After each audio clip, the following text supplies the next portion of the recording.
디자인입니다. 쿠페 같아요. 뒤에도 그냥 깔끔해요. 군더더기 없이 깔끔하게 잘 되어 있는데 색깔이 워낙 이제 약간 쨍한 이런 색이기 때문에 활력을 주고, 소형 SUV니까 차박도 살짝 기대할 수도 있을 것 같네요. 그렇죠. 달려볼까요? 전기차 같은 소리가 나요. 그냥 넘어가 볼까요? 50에 괜찮네요. 이거 좋은데요? 근데 그립값도 좋은데 나쁘지 않은데. 21.9 나왔어 지금. 이래서 하이브리드 하는 거죠. 저금하는 느낌. 이건 시승을 꼭 해봐야겠네 사람들이. 맞아요. 이 차는 타봐야 하는 거예요.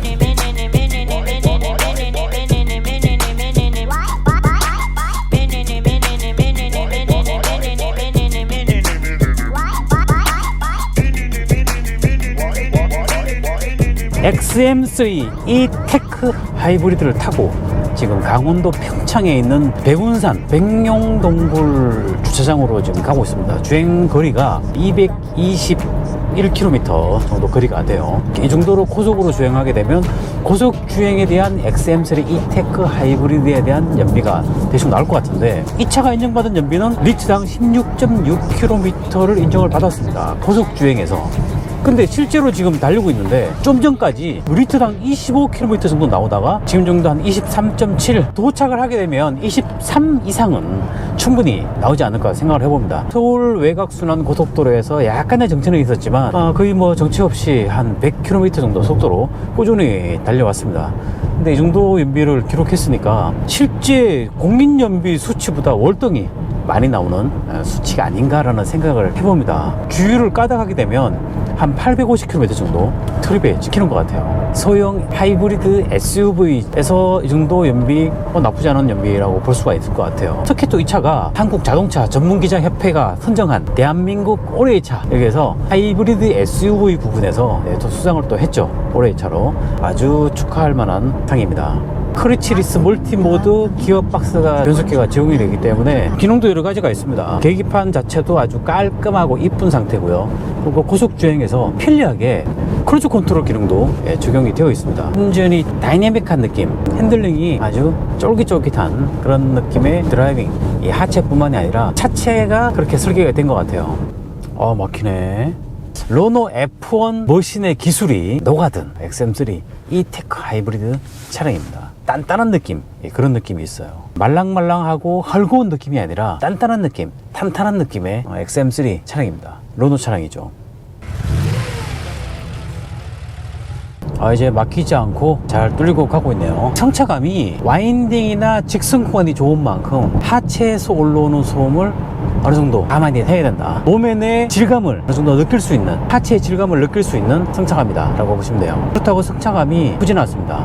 멀미가 나거나 그런 성차감은 아니에요. 롤링이나 피칭이 크진 않다 이게죠. 말랑말랑한 그런 성차감이 아니다 라고 보시면 됩니다. 오랜만에 이 차를 타면서 느낀 점, 안드로이드 오토가 무선이에요. 지금 현대 기아차에도 안드로이드 오토가 무선으로 연결되는 차는 없죠. 그리고 기어봉이 아주 깜찍해요. 아주 귀엽습니다. 앞으로 꺾이면서 그립감이 아주 좋은 기어봉. 홈미러도 아주 프레임리스로 깔끔하게 적용되어 있고요. 하이패스 카드가 심카드로 적용되어 있습니다. 제가 수많은 자동차를 타면서 심카드로 하이패스 카드가 적용된 차는 르노 차가 최초였습니다. 최근에는 토요타, 렉서스에도 심카드 적용되어 있죠. 스마트 크루즈 컨트롤, 차선 유지 보조기 정도 적용되어 있습니다. 국도로 진입을 했고요. 이제 한 40km 정도만 더 달리면 목적지에 도착을 합니다. 여기까지 오면서 현재 리터당 22.3km를 기록을 하고 있고요. 날씨가 추워져서 그런지 타이어 공기압이 다시 체크하라고 경고등이 떴어요. 아쉽게도 타이어 공기압이 적정 수치가 아닌 그 이하에서 출발을 한 것 같아요. 아무래도 타이어 공기압을 가득 채우면 연비가 훨씬 더 많이 나오겠지. 일단 고속주행 연비는 아쉽게도 타이어 공기압이 약한 상태로 22km대로 아마 마무리하지 않을까라는 생각이 듭니다. 등산을 다녀와서 서울로 복귀를 해서 도심 주행에서 어느 정도 연비를 기록하는지. 이 XM3 E-테크 하이브리드 같은 경우에는 정체 구간이 많은 50km대에서 가장 좋은 연비를 기록을 한다고 합니다. 정체 구간에서 테스트를 다시 한번 해보겠습니다. 길이 갑자기 왜 이래.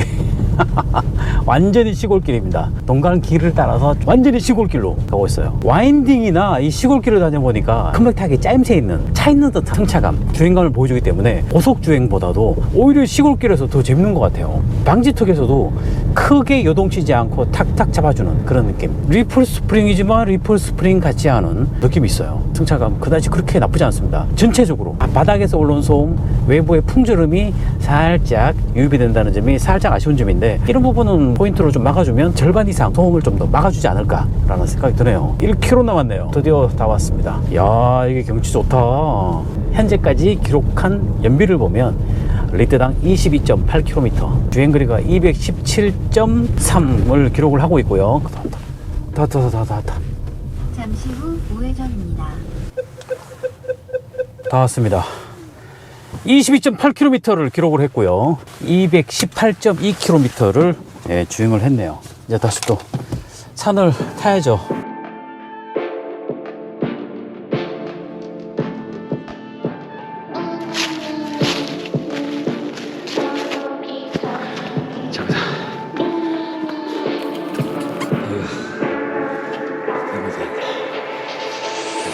Aphrodite, then discuss, her rapper, messy colors. Na na na na na na na na. Tusa,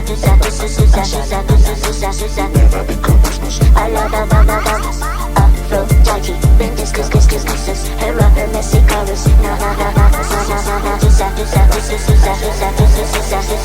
become business. I love it when you couscous. 이번에는 시내 주행을 하면서 얼만큼 좋은 연비를 기록하는지 봐보겠습니다. 저 트립은 완전히 제로로 설정을 했고요. 외곽에서부터 해서 서울 시내로 해서 한 바퀴 삥 돌면 7, 80km 정도 그 시내 주행 위주로 다니지 않을까. 이제 첫 번째 목적지에서 발렛이 좀 차를 살살 몰아줬으면 좋겠는데, 시내 주행에서 이 차의 연비는 확연하게 차이가 나게 되어 있어요. 기존의 하이브리드보다 전기 모터 힘을 더 많이 사용을 하는 XM3 이테크 하이브리드입니다. 시속 한 120km 이상까지 전기 모터로만 주행이 가능하다고 해요. 일단 지금은 전기 모터로만 지금 가고 있습니다. 왜? 가속 페달을 살살 밟고 있으니까 굳이 달릴 이유가 없거든요. 르노 코리아 측에서는 시속 50km대 그 부근에서 가장 좋은 연비를 기록을 한다고 해요. 기어 노브가 아주 깜찍하고 이뻐요. 이쁜데 전기차 조에 있죠. 조에와 거의 똑같은 디자인이에요. 파킹 버튼만 하나 더 추가됐을 뿐이지 전체적인 기어 노브 디자인은 조에와 거의 흡사하다. 그리고 조에와 똑같이 이 쉬프트 변속기예요. 멀티모드 기어 박스의 변속기인데 150개의 터크를 갖고 있다고 합니다. 기존에 있는 여러 변속기보다 전동화 차량에 특화된 그런 변속기가 아닌가라는 생각이 드네요. 이 기어박스는요, 엔진에서 4단, 전기 모터에서 2단이에요. 그리고 총 합쳐서 6단인데 서로 어떤 상황에 대해서 주행 중에 다양한 변수가 있잖아요. 유기적으로 변속을 이어가기 때문에 수많은 경우의 수의 조합을 통해서 부드럽게 전기차 같은 주행감을 만들어준다고 합니다. 초반에는 V 엔진을 사용하지 않고 그대로 전기 모터로만 주행을 쭉 이어가면서 전기차 같은 느낌을 받은 첫 번째 가장 큰 이유는 뭐였냐면, 주행을 하다 가속팔에서 발을 떼면 회생제동으로 바로 넘어가요. 회생제동을 단수를 조절하는 게 아니라 현대기아차 1단 정도의 회생제동 느낌? 그 느낌으로 회생제동을 바로 걸어버립니다. 배터리가 빨리빨리 차요. 그리고 빨리빨리 사라지긴 하지만 빨리빨리 찹니다. 배터리는 1.2kW 정도밖에 안 돼요. 그래서 빨리 차고 빨리 사라지고, 전기차 같은 느낌을 살리기 위해서 상시적으로 전기모터 시동과 전기모터 출발이 됩니다.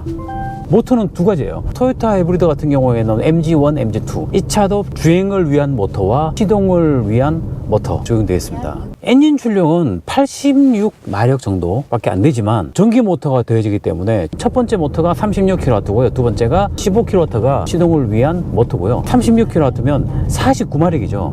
49마력과 86마력이 합쳐서 한 130마력 힘을 내는 차량이죠. 작은 차체의 130마력이면 절대 부족하지 않은 힘입니다. 스포츠카처럼 파워풀하게 나가진 않지만 주행감 자체가 쭉 밀어붙이는 전기차만의 발진력을 더하기 때문에 부드럽게 치고 나가는 맛을 보여줍니다. 그냥 계속 전기 모터를 갖고 있어요. 실시간이 99.9야. 계속 현재까지 리터당 50km의 연비를 기록을 하고 있습니다. 물론 배터리가 다 닳게 되면 엔진이 작동을 하기 때문에 평균 연비가 또 쫙 줄어들게 되죠. 하이브리드나 플러그인 하이브리드를 시승을 하면서 항상 느낀 거는 배터리 용량을 좀 더 키우면 정말 좋겠다. 전기모터 주행이 월등히 좀 많아지기 때문에 그만큼 연비가 많아지겠죠. 물론 차량 값은 조금 올라가긴 하지만 그 정도 감수는 할 수 있지 않을까 라는 생각이 드네요. 지금 도시 고속 구간인데요, 차량이 그닥 많지가 않네. 너무 천천히 가면 욕먹을 수 있기 때문에 시속 65km 도로 달려보겠습니다. 첫 번째 영상은 고속주행 위주였고요. 이번에는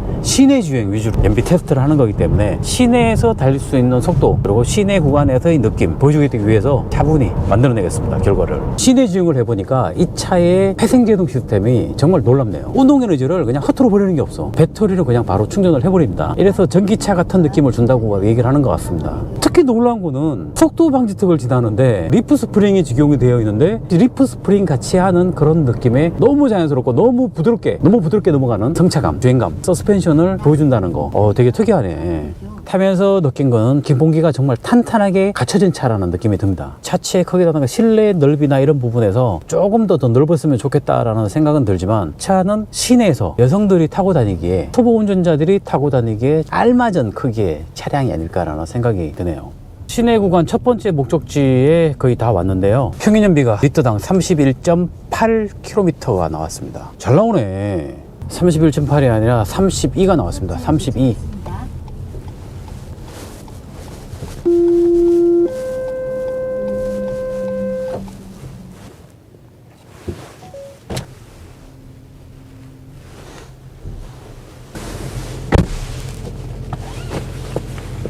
다음 목적지로 이동을 하겠습니다. 아까 39km 넘었는데 25.9로 떨어졌어요. 발렛 기사분들이 시동을 좀 켜놨나 봐요. 너무 많이 떨어졌는데 아쉽게도. 자, 지금부터 다시 주행을 이어가겠습니다.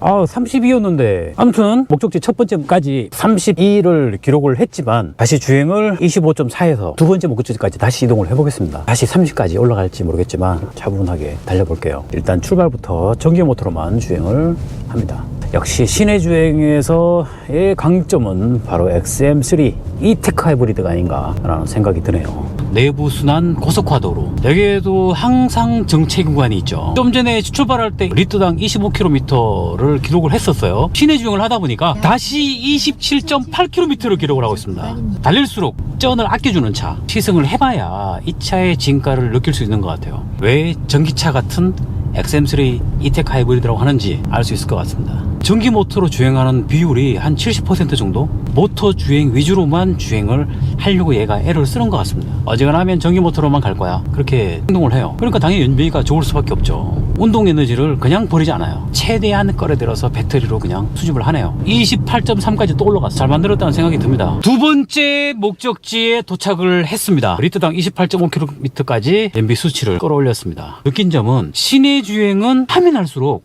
차분하게 운전한다 그러면 한 30km 이상은 충분히 기록을 할 수 있는 그런 차다라는 생각이 듭니다. 고속 주행에서는 25에서 30km 정도 연비를 기록을 하는 것 같고요. 시내 주행에서는 30km 이상. 일단 집까지 아니니까 좀 더 주행을 해서 마지막 최종 연비, 시내 주행 연비가 얼마인지 볼게요.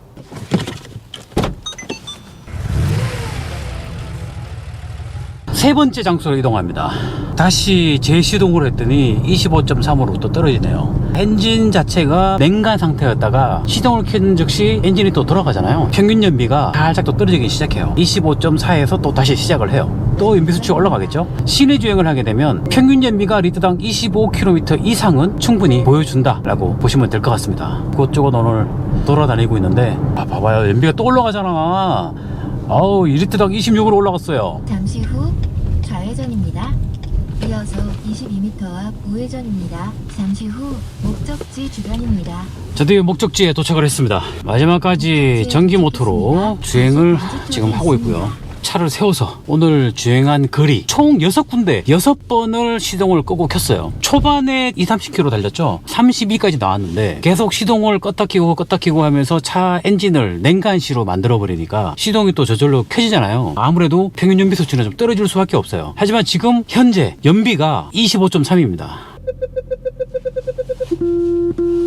총 주행한 거리는 81.8km를 주행을 했습니다. 연비가 리터당 25km 연비를 기록을 했네요. 경우의 수는 많았지만 실질적인 저의 경험치는 리터당 25km를 기록을 했고요. 시동을 끄지 않고 한 번에 쭉 주행을 하다 보면 리터당 30km 이상은 충분히 기록을 할 수 있다라는 걸 보여준 것 같고요. 그냥 평상시처럼 시내 주행만 돌아다니니까 리터당 25km는 나온다. 연비 잘 나오네요. 고속주행 연비도 나쁘지 않고요. 시내 주행 연비도 나쁘지 않고요. 말 그대로 전기차 같은 느낌. 지금까지 나왔던 하이브리드 같은 경우에는 오르막길에서 아니면 가속 페달에 약간 발만 좀 올려서도 시동이 엔진이 돌아가기 시작합니다. 전기 모터 힘이 그다음 약하기 때문에 근데 이 차는 어정간한 오르막길이나 고바이 같은 경우에도 전기 모터로만 주행을 할 수 있게끔 전기 모터의 비중을 좀 많이 둔 하이브리드라는 생각이 듭니다. 그래서 아무래도 전기차 같은 하이브리드 차량이라는 얘기를 많이 하는 것 같아요. 지금까지 카리포트 장욱이었습니다.